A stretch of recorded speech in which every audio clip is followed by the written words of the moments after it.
Hello, everybody, and welcome to episode number 80 of the Whitey and Will Sports Show. Today is Sunday, August 27th.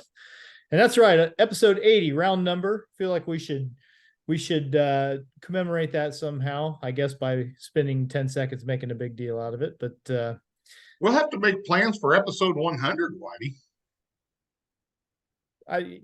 we'll have to think about that. Some sort of a We'll special have to get guest. T-shirts made saying we beat the over. I don't know. I don't think we still have the budget for the t-shirts. Good point. Good point. Well, your kids could write on them with marker. Well, yeah, get a couple of white ones. t-shirts and just Yeah. Sharpie. Yeah, we could do that. We But can do that. speaking of 80, that's the temperature I wish it had been outside this past week. But instead, it's more like that 100 you just mentioned. We had a hot week this week, which means that as far as the outdoor sports go, not a whole lot happened. Effingham did play a football game, and that's what we're gonna spend most of our time here talking about. But other than that, like there was, I think I saw like one baseball game got played. Yeah, and unless they started late enough, but I saw there was one high school golf match played, and I was trying to figure that one out. Yeah, I mean, I guess that's kind of up to the schools to do what they're going to do. But I've kind of figured that once a handful of schools started calling stuff off because of the heat, the Well, dominoes would just fall. Everybody else would kind of say, well, "Well, the IHSA says here's your guidelines. Now, I'm sure not every school has a wet bulb thermometer. Okay, I'm sure they don't. you know, I don't remember exactly how the conversation went, and I promise we will talk about Effingham beating Robinson. Okay, Effingham won against Robinson, played well. We'll get there, but I mentioned this wet bulb term to my dad because I was like, have you ever heard this before, or is this just something that people started talking about?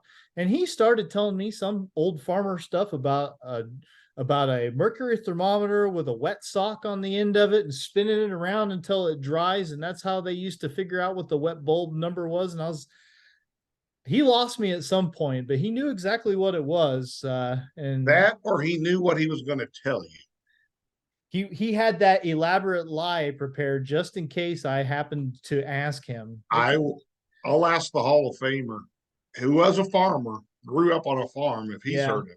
Yeah, I don't know. My dad's dad was a farmer. My dad was decidedly not a farmer, but he is going to watch this. I know he will. So They both will. He'll probably explain it to me again. But I had never heard the term before, and all of a sudden it was something that you heard a lot this week because it was how people were deciding whether or not to contest their outdoor sports, and mostly not, like we said. And then for Friday night with the football, you knew people they're not going to cancel football games. Okay. Because the schedule just doesn't allow for it. You can't just, Well, I think their biggest thing was they knew they could go to Saturday. yeah. But I know, like Coach Hefner said last week, coaches would rather play Friday for recovery time, and I understand that. Yeah, absolutely. There was a handful of games that went Saturday, but Yeah. I think most people, of course, you got north of about I-72. I don't think it was an issue. Yeah. And the thing is that they were going to, like I know with Effingham, the game was postponed to 8 o'clock. They pushed it Right. back an hour to try and combat, but they had said, if the wet bulb temperature was too high at 8 o'clock, or actually at 7, they may not be able to start their warm-ups. And so it could delay the start time. Now that didn't happen. Yeah, no activity. You got no activity when it's in the black. Yeah. But by the time we pulled up in Robinson, about 7 o'clock, I got out of the car and we saw some kids out on the field, and it really honestly didn't feel terrible. I mean, it's obviously hot, but not like, once the sun started to go down, it really did, it helped things quite a bit. And during the game, didn't really, the first week of the season, you always have a few kids cramping up because it's always warm. But it's always warm, and you're right, early until they're adjusted. But I think everything went off without a hitch with our game anyway, and I haven't heard much. Of course, then you had storms roll through, north of Effingham, Right. that played some havoc with some games getting finished. Wasn't it Mattoon had a pretty good delay? Yeah, there were several up there, and I think like Mount Zion actually ended up not finishing their game until Saturday. So Okay. anyway, this week not looking so bad. The week after that, the long range forecast is showing temperatures back up in the 90s. We'll cross that bridge when we get to it, but you're kind of used to week one being kind of hot for football, and then pretty quickly things turn mild, turn fall. Right. They usually do. You're right there. And we're maybe not necessarily going to get that this year. So we'll see. Right. Well, then you have that October game where you can't stay warm. You know, it's always that. Usually around state golf is that first weekend you have really cold weather. You really run the gamut with the high school football season. You get some really nice nights. You get some really crappy nights on both ends of the spectrum, and then you. But most importantly for Effingham, they did get a win. They went to Robinson for the first time since 2011, when that was the last year that Robinson was in the Apollo Conference, and got a convincing win. The final score was 31-7, and honestly, Robinson's one touchdown was on a busted play, really. Just a play where the tackling let Effingham down, and other than that, they contained the Maroons real well. And that's a game where I was looking at what Robinson had lost from last year. They lost their quarterback, who was also their leading rusher, and they just had a lot of guys move on, and a team like that, an offense like that, going up against the defense that we talked about with Effingham with Hefner last week, you kind of figure that it might go Effingham's way, and it did. They took care of business, and looked pretty solid doing it. Is a nice matchup for opening week for Effingham, and it's going to get tougher. It's going to get tougher almost immediately, but I think it was a good tune-up game in week one. Right. Well, and the good thing is at least they're going to get a week this week, I think, where they're going to be able to practice without interruptions. I mean, I know Troy probably does the same thing Susie does at T-Town. They do an initial wet bulb test at like 2:00, and then kind of let you know. But yeah, I mean, they're going to get a good weekend of practice. And I think Brett had one of his linemen he thought was going to be back week 2.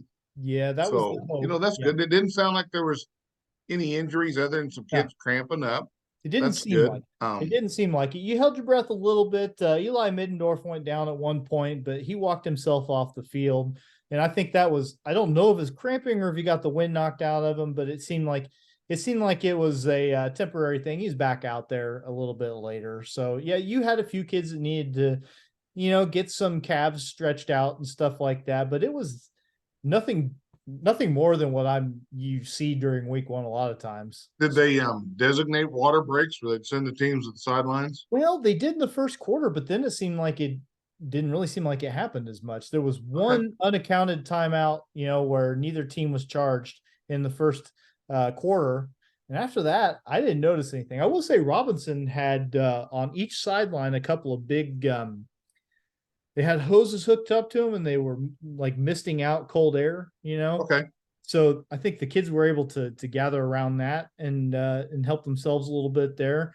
And it just seemed like, Coach Hefner talked about, you just got to do the right things to sort of keep yourself on the field and prepared to be out there working. And it seemed like maybe they just sort of took care of their business and nobody had any real issues. So that was nice to see. Well, and that doesn't surprise me. Robinson would have some things like that. I mean, they have a solid program over there across the board, all sports, and that's good to see. And I didn't get a chance to go to Robinson. My wife said we were going to go to a movie, and my choices were Oppenheimer or Barbie, and I chose Oppenheimer because I'm a history buff, a former history teacher. I will say, one of the best movies I've seen in a very long time.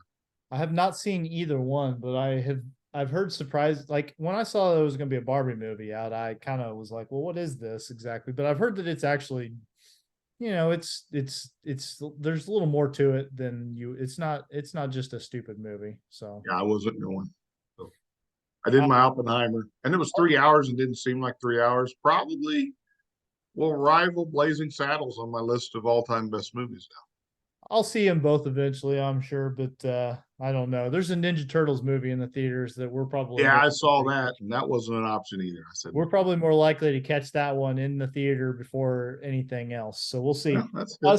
So here's some things. I don't I could have made like a nice little list of things that I wanted to talk about, or I could just wing it. And really that's in the spirit of the show. Yeah. Effingham, they led throughout. They never trailed in this game. A big question got answered on their first possession. First of all, Robinson had the ball first and moved it pretty well. Mostly because they they were gonna punt from, I don't know, just shy Oh, of so that was in their first drive. was in their first possession, yeah. And they had, as it turns out, two different punters. They had one guy who, when there was no getting cute about it, you just needed to boot one as far as possible. They'd bring him in, which he had to kick from his own end zone at least once and pretty close to it another time. But then they had another guy who would run with it and then do the rugby style kick. Okay. But the first time he came in, which was on the first possession, and I still don't really know if it was a design play, like if they knew he was going to run from the start, or if it was up Right. to him to read the situation.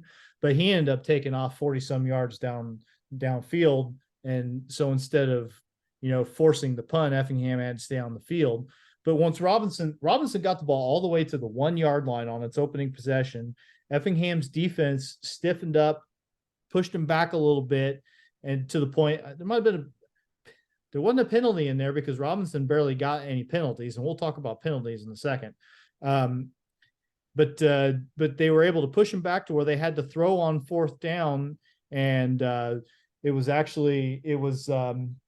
looking. I want to make sure that I don't get the name wrong, but Wade Busher caught a pass inside the 5. He intercepted it when it would have actually been. It would have been better if it had just fallen to the turf. But Right. hard to tell a DB not to catch the ball when it's in. Exactly right. So they did a good job there, and then they proceeded to move the ball, all the way down the field, and that's the question that got answered. What's our kick game like? Because on fourth down, like from about the 23-yard line, something like that. Well, here comes Michael Sefton, and he hits a 40-yarder. Yeah. I saw that on my, I was kind of peeking at Twitter sometimes during the movie, and I saw that and I thought, wow, that's huge. And Coach told us last week the kid's got a leg. Yeah, he does. He also, we already kind of knew that he had the leg because he, very first kickoff of the game, he was a touchback. Okay. So, but then, kickoffs are a little different animal than kicking field goals, obviously. And I'm not saying that this 40-yarder, I'm not saying that he drilled it and had 10 yards to spare, but I will say that he got it through, and it's not every season that you have a kicker that you can trust with that. But, we're coming off of an excellent experience with Armando Estrada doing the team's kicking, and you would kind of just expect there almost has to be a letdown. And I don't think there's going to be. I don't think So the Sefton kid's a sophomore?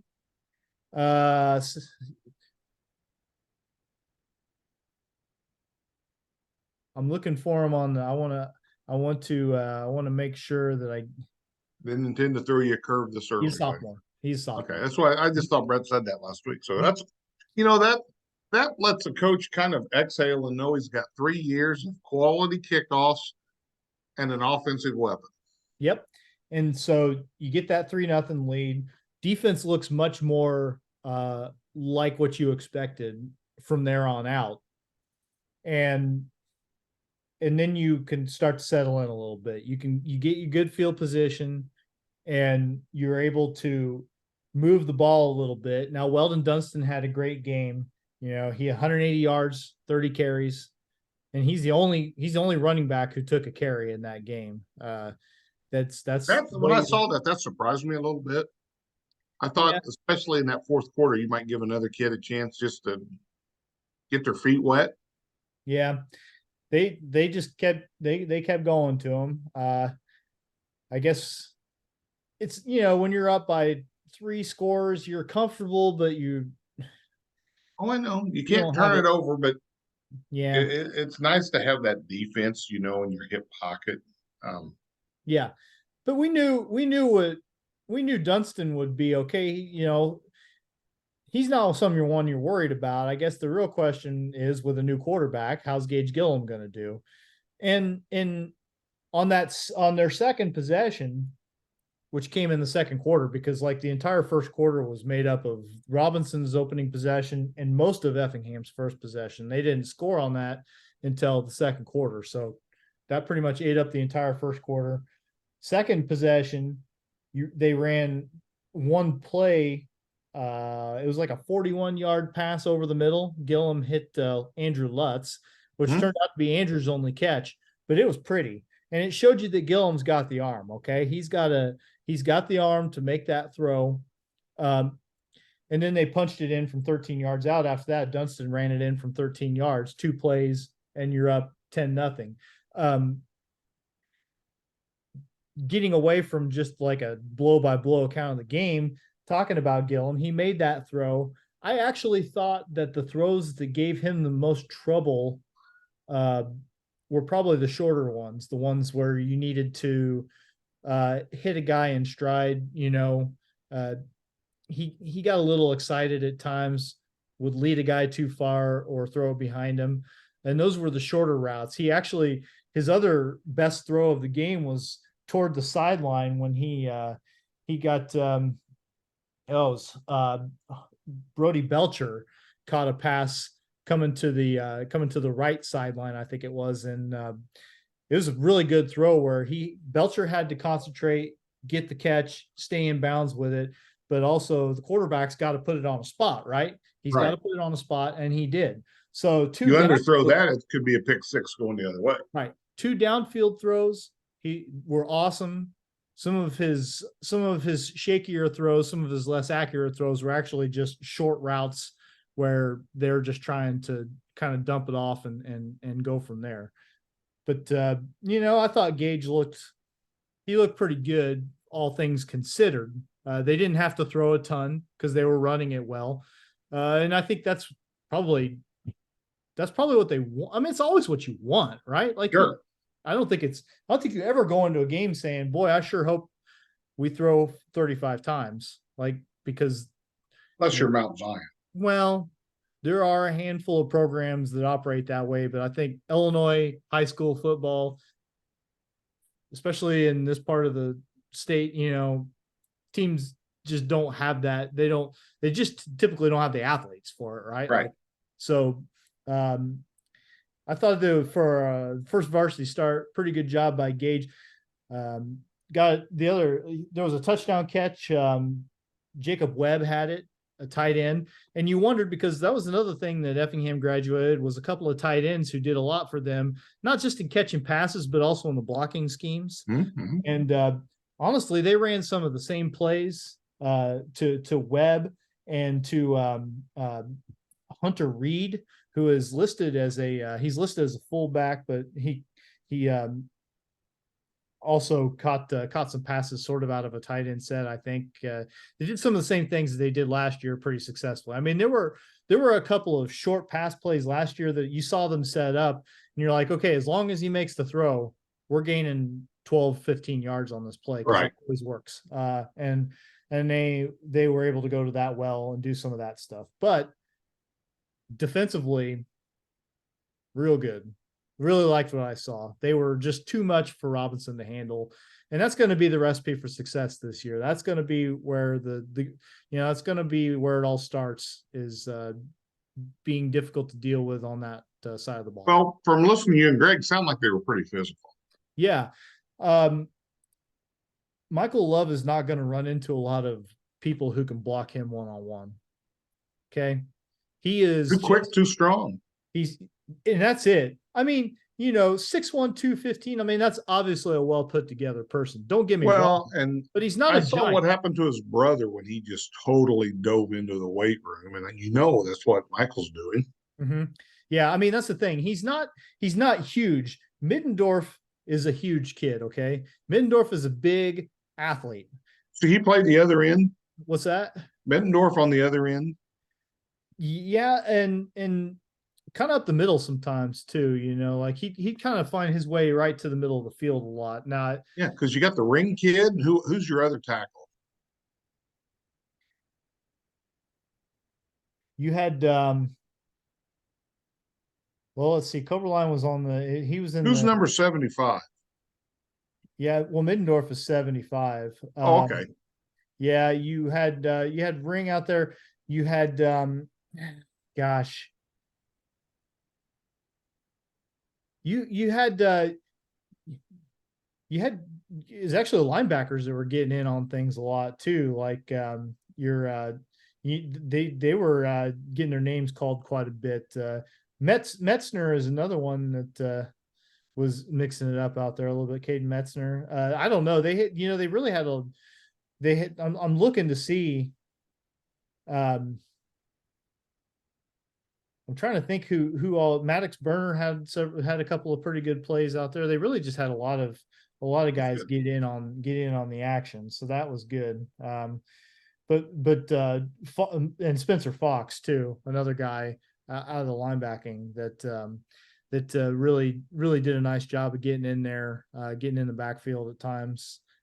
But no one person was dominating it.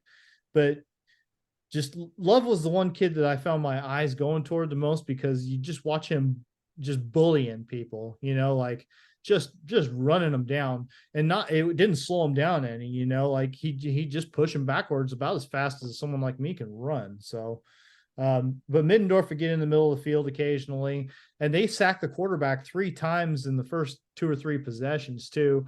Uh, which Robinson's dealing with a sophomore quarterback. The decision making is going to be a little slow at times, Right. probably. Well, he wants to be able to set his feet and throw, and it sounds like Effingham was not allowed, had nothing to do with that. Yeah, no, it was a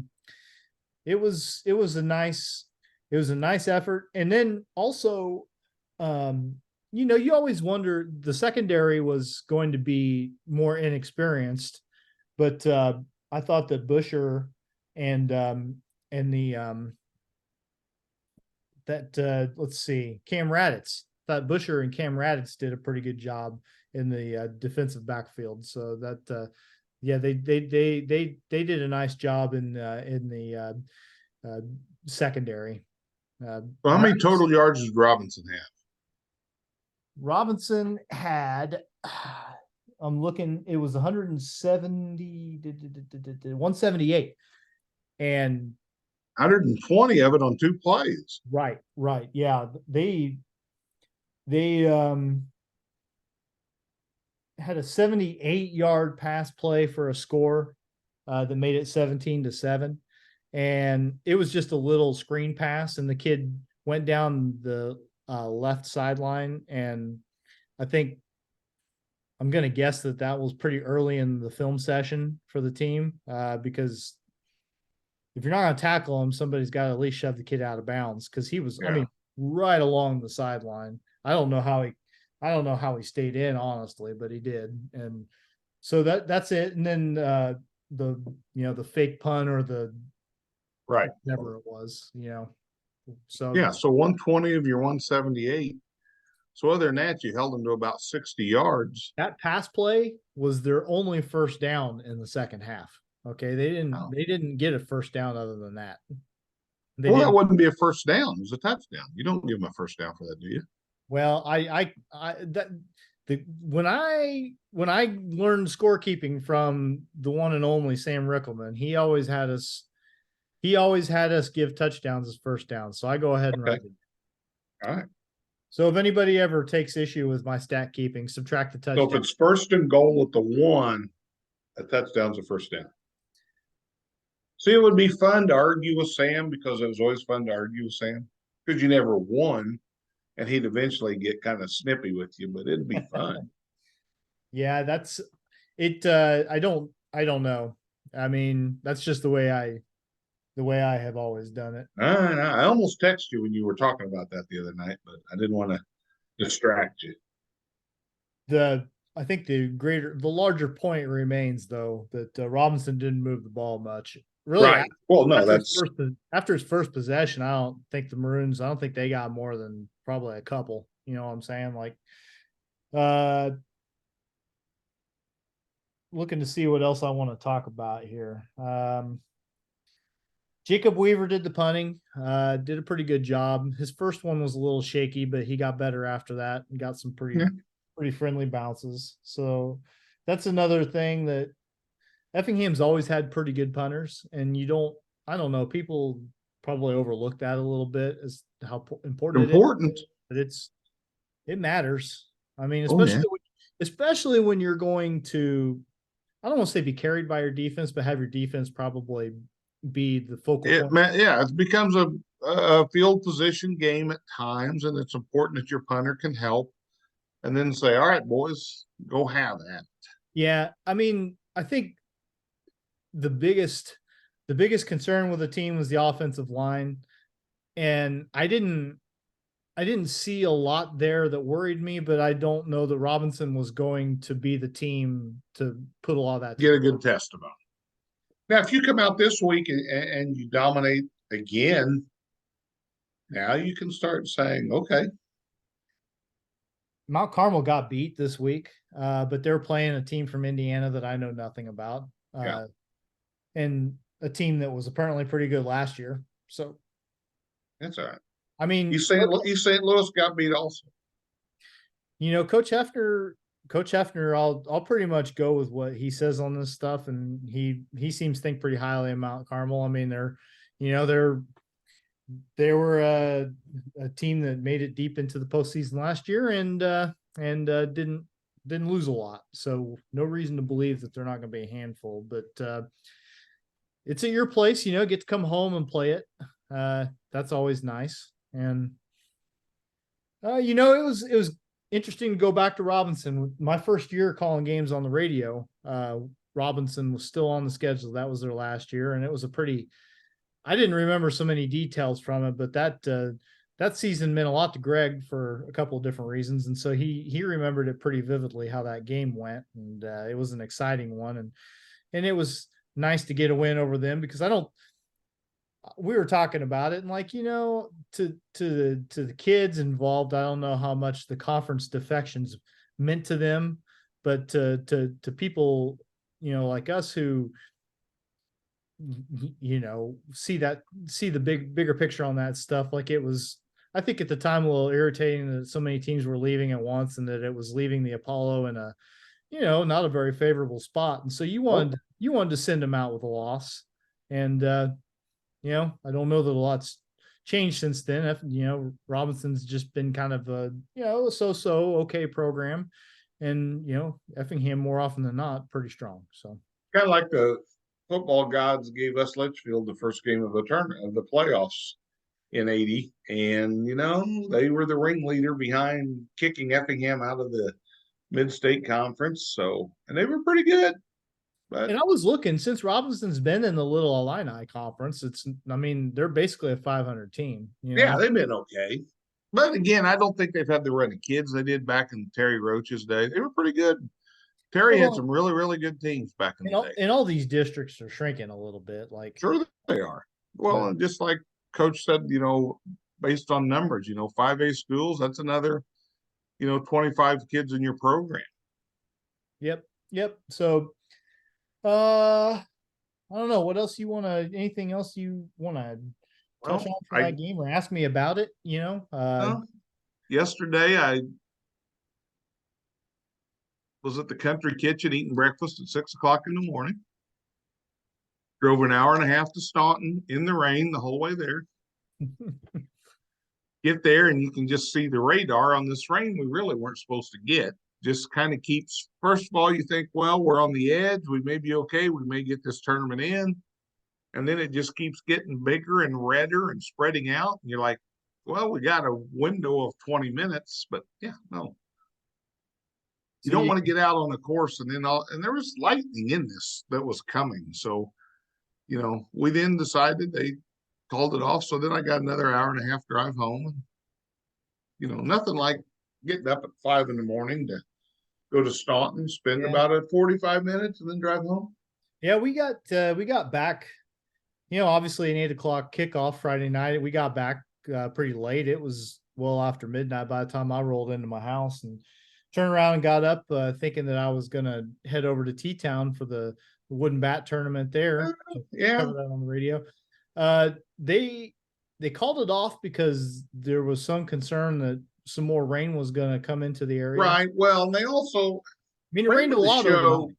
friend of the show, Brent McMahon, which we may have to get some meat from him because I did stop and get some meat on the way home since I was home early.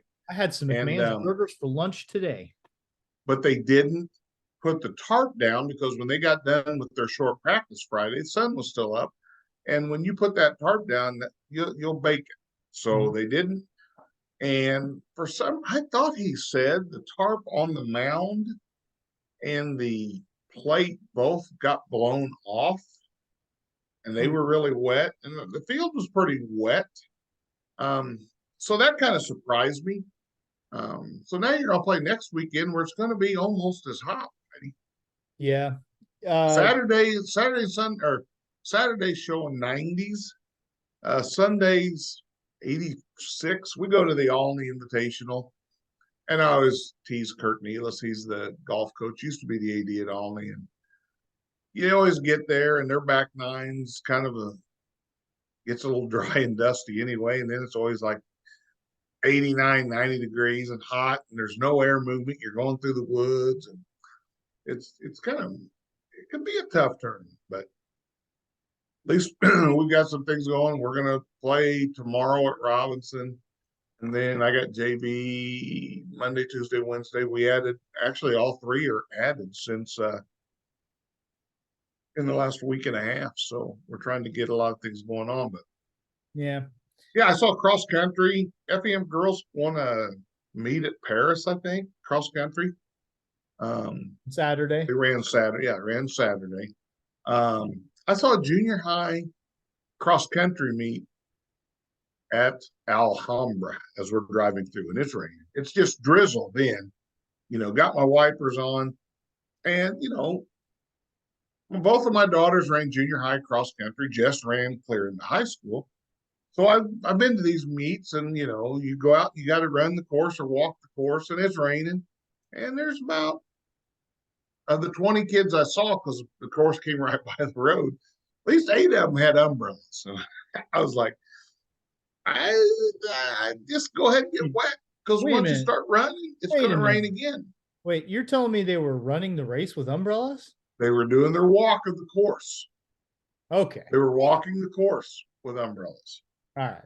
Yeah, I don't. They weren't wearing Brock umbrellas and running, Yeah, I mean, to me, well, I mean, personally, yeah, by the time it's all said and done, whether it's raining or not, Oh, you're going to be miserable. soaking wet. So, yeah.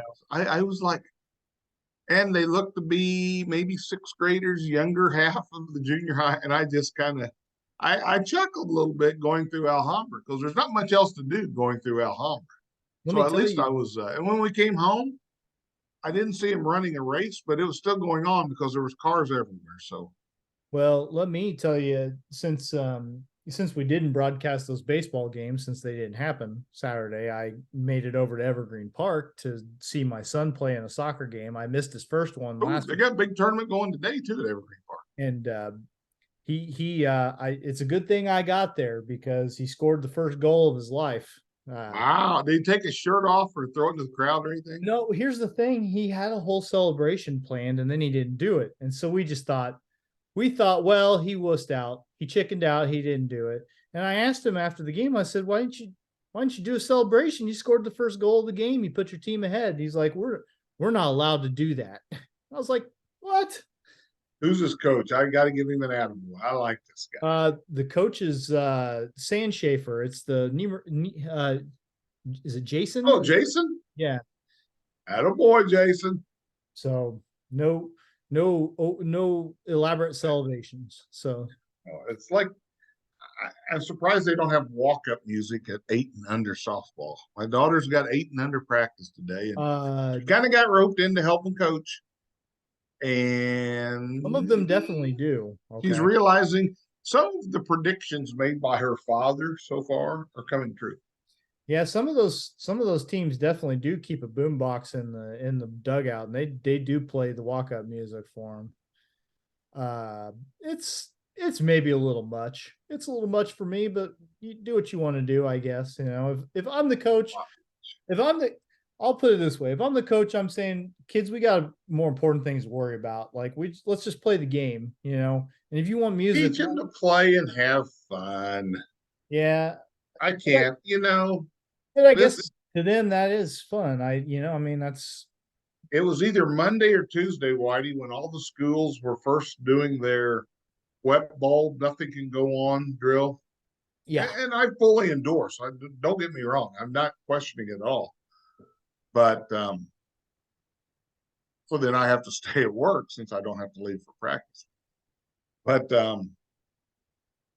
looked like about 8-year-old flag football practice going on. And I was like, are you freaking kidding me? First off, what are these kids going to remember from tonight other than it's hot? Where's the popsicles? No. I was like, are you nuts? uh, I mean, is I it will like, say, no, I will say this: Wednesday night, St. Anthony and T-Town were supposed to play a baseball game that we were right, also supposed to broadcast, and that one got called off. right. Um, my daughter did have a junior high softball practice outdoors that evening from 6 to 7:15 or something, and You're close where you can do it. But the thing it about was that baseball game, you couldn't, I don't think Wednesday they couldn't have started till even warming up till almost 7:30, is really. my understanding. Yeah, I just thought when I picked her up from the practice, I was like, it's not. I kind of wondered if they should be doing it or not, but I wasn't. I'm kind of I'm kind of in the camp where, like, I understand why they're doing it, and I respect it, but also, like, it's I'm not gonna like complain to the school about them having it outside either, because, like, I think personally my kid needs to uh learn how to deal with a little adversity from time to time, and she had plenty of, I mean, if you're sick or something, or there's Well, that's and a the fine thing, I line. mean, I we feel like that's had, a fine line to walk, because kids are not mature enough to make the right decision all the time, and that's why you kind of why well, we have to a do all lot of this. time, half the adults running the activity aren't mature enough to make the right decision either. So But anyway, my I point had is, a, it didn't feel that bad. Like, they probably could have played it and it wouldn't have been a danger to anybody, But it's hard to know that when you're having to make those at the time you're having to make those decisions too. So I think it was Tuesday, either Tuesday or Wednesday.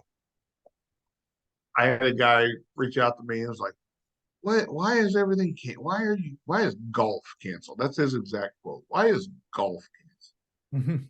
still And I said, out in it. I'll give you the code to my garage.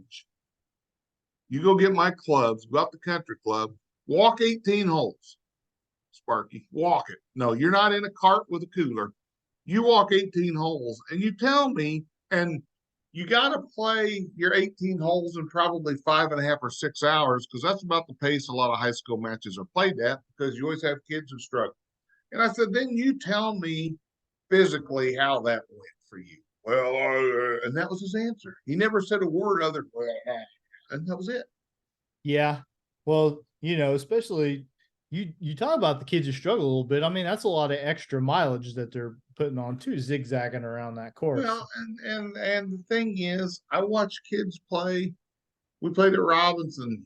Well, it'll be 2 weeks now, and it came up a rain, and it was, I mean, Whitey, it was a bucket. And I just told my kids, stop where you're at, stand with your umbrella. There was no lightning. I said, if you can get under a tree, that's fine, because there was no lightning. It was just rain, heavy rain. Mhm. And I saw kids walking down the fairway with no umbrella.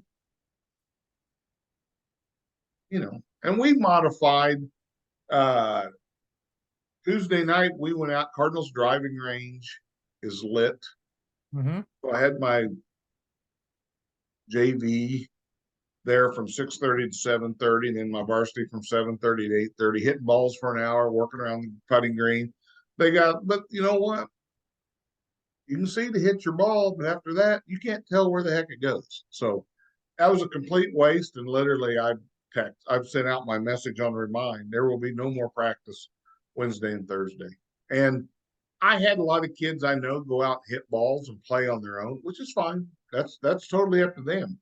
Yeah. Whether they did or not, I'm not going to look at you any differently.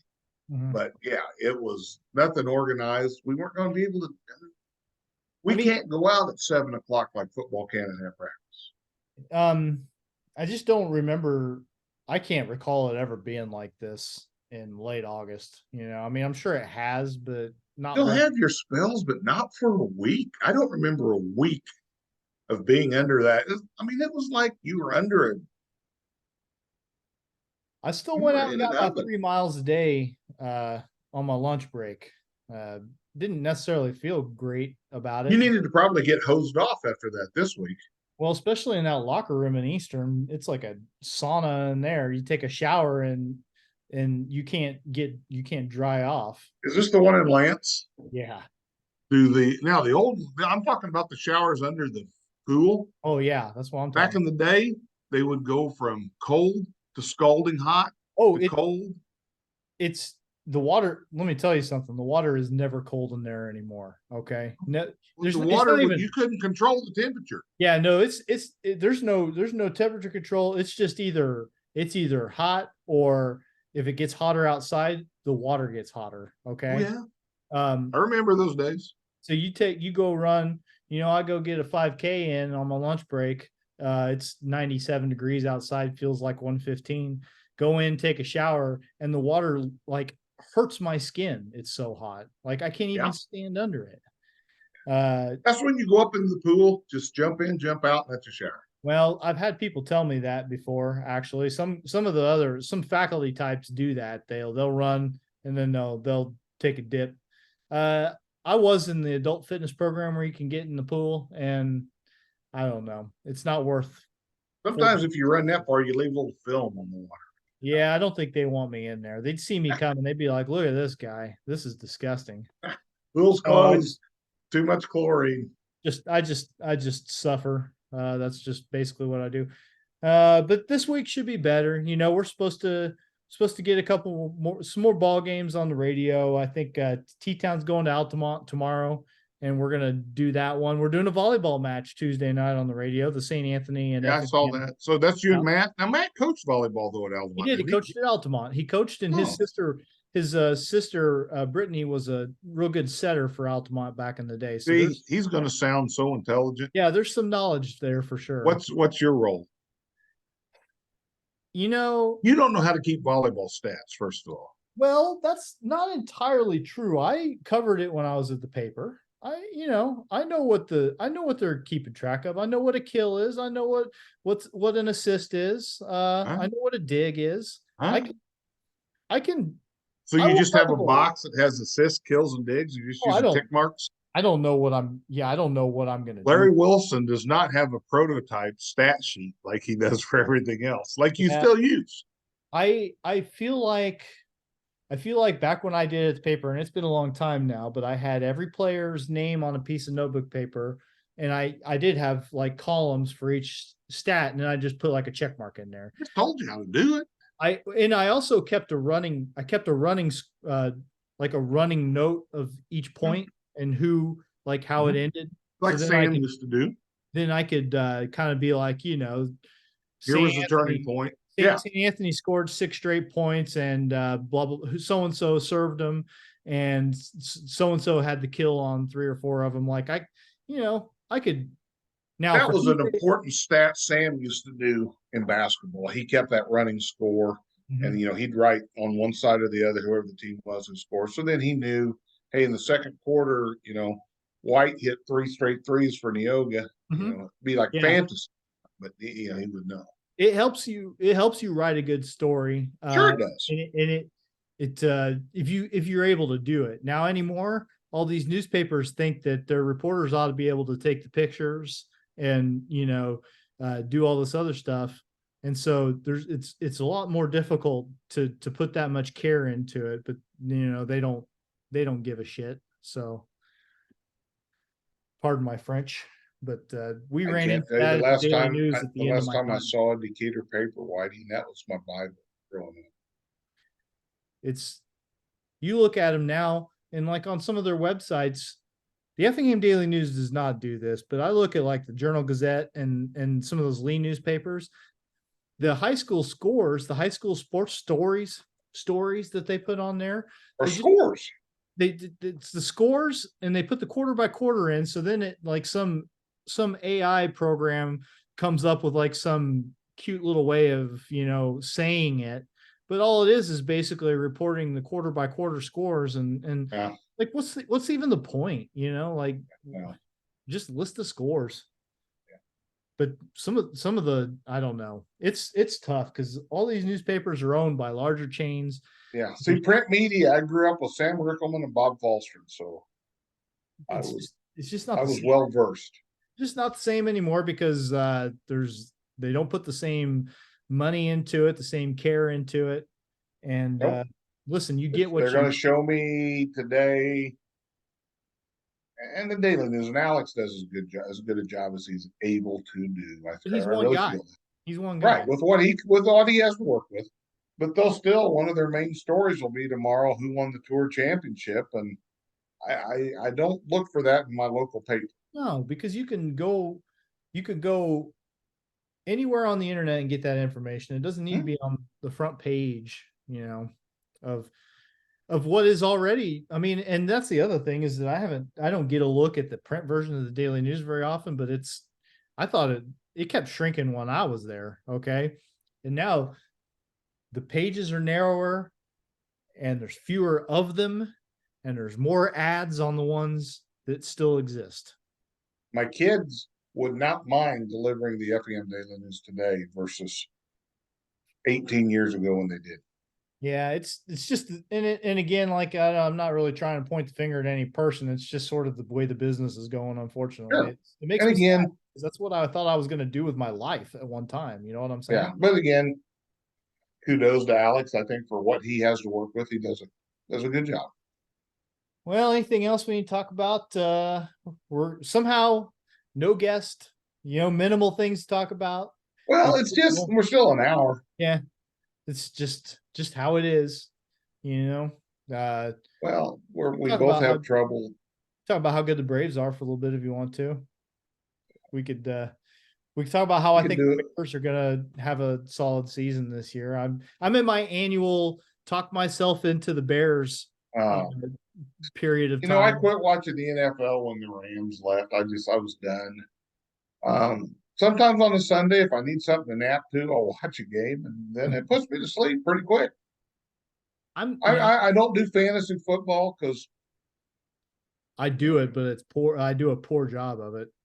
I go to you these know drafts, and some of these guys that are in my league, I mean, they know who the fourth string running back is, and they know what college everyone went to and who the rookies are that are gonna get playing time sooner or later. And I just don't care enough to know that. And well, I don't have the time in my life or the room in my brain for that to happen. I'm glad we don't do fantasy baseball together anymore, Whitey, because you and I would our luck we would have had Shohei Ohtani as our best pitcher.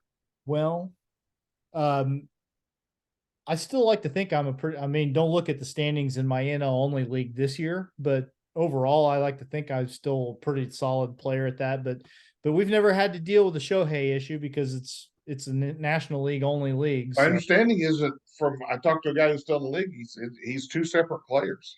yeah, I think that sucks. Actually, I think like especially if let me put it this way: if you're running an auction draft, I think he should be both. You should get him for both, but you're gonna have to pay for it the same way that a team, Well, say yeah, you're going to have to pay for it, but you also then get an extra person. So, but the thing is, on your roster, then I mean, can you plug in an extra? That's where I don't know. I think you auction him off. You've been to our auctions. All right, I'll bring up Shohei Ohtani, the batter, and then you bid him. And then later you bring up Shohei Ohtani, the pitcher, and then you bid up. I think really that would be the best way. Oh, our 8 and under coach is rolling in from an exciting, almost 2 hour practice. Yeah, well, I'm going to hear some wonderful stories here shortly, Whitey. And if you know there's what I do? I just kind of poke a little bit. Hey, somebody told you this wasn't going to be easy. um the 8-year-olds they still listen to you a little bit though. No, not. No. I mean, retaining is one thing, but it feels like Most they of these still want to kids, feed Whitey, they're getting ready to go to drills where they throw socks at them to catch you. because you've got about half your team really not versed in Can't actually catch. catching a ball. Yeah, you don't want anyone to get hurt. Yeah. Well, yeah, you don't want to take one in the pumpkin. I've been there. I've been there. I'm glad I'm not there anymore. I But watched my son take one thrown in from the outfield when they were warming up between innings, and I he really wasn't paying attention. Stuck his glove up to catch it. Bang! I still remember my first little league practice. This kid showed up.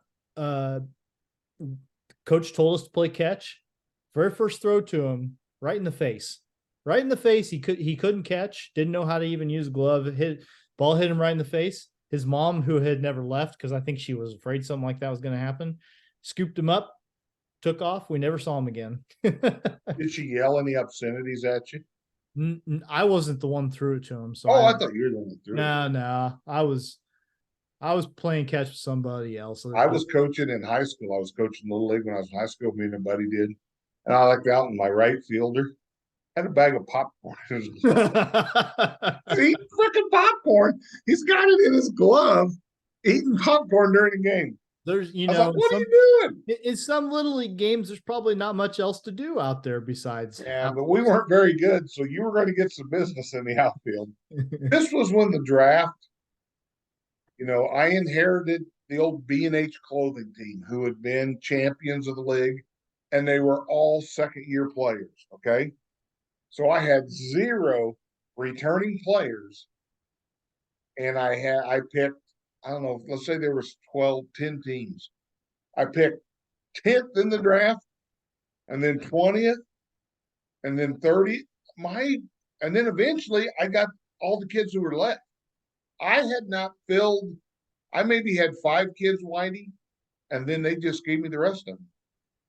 Because and those 5 were 10, 20, 30, and luckily the kid that was helping me, his brother was pretty good. So we got him. Mm-hmm. He probably would have gone in the top. He probably would have been like 3 through 6 or something. But then the next kid we got was number, so they didn't snake it. Like is the only intelligent way to do it. They didn't snake it. They went down, down. Did they? So no return. No returning players. And then every kid that signs up late as a move-in, mine. Now it wasn't like, oh, there's a stud kid, because I've seen Corey League coaches literally call the park district every day saying, hey, do I got this next late sign up? Yes, you do. Hey, have your kids sign up now. Saw that happen. Yes. Lee Blummer, who was the hardest throw I've ever seen in Corey League, did not sign up for the draft. Everybody knew it. And then maybe a person, well, I know the person called the park board called the district every day. I don't know. I can't imagine it ever meaning that much to me personally, but back in the day, this would have been he'd have been 2 years before the Chad and Chase Green double draft when you got both of them guys. Because their dad coached. So it was and his assistant also had two boys. So they got 4 really, really good kids. So it was always siblings stay together then, like siblings stay together. Well, they're twins, but yeah. But you know what I'm saying. Like yeah. Yeah. I don't know. I don't recall any shenanigans from when I was a kid, but I'm sure there were. Oh, I've seen all kinds of things. I was on a pretty good team though. Whenever we may do a show, Whitey, on Corey Lee. Here's the best one. So Gene Nickham passed away in Nickham Field, right. Country Companies. So I was working at Country Companies, so they wanted me then. I replaced Gene as an agent, so I took over coaching his team. Gentleman who also coached the team, who's now deceased, he was back. His son was going to be a second-year player. So he calls me up, hey, you want to come over, get ready for the draft? I thought, I was just going to ask my wife who were the good second-grade athletes at St. Anthony because she taught there. No, We watched video because the park district started doing this tryout where all the Corey League kids who were going to be little league or the small friars going into Corey League would come out and they'd hit ground balls to them and they'd throw and then they'd hit. He goes, he has 2 hours of video of that. No, thank you. No, thank you. That's 2 hours of my life, Whitey, on that. And I'll tell you who it was off the air. Okay. Somebody's ears are burning right now. Well, no. Oh yeah, you said they're not around anymore. That's right. Okay. No. His ears may be burning. Though.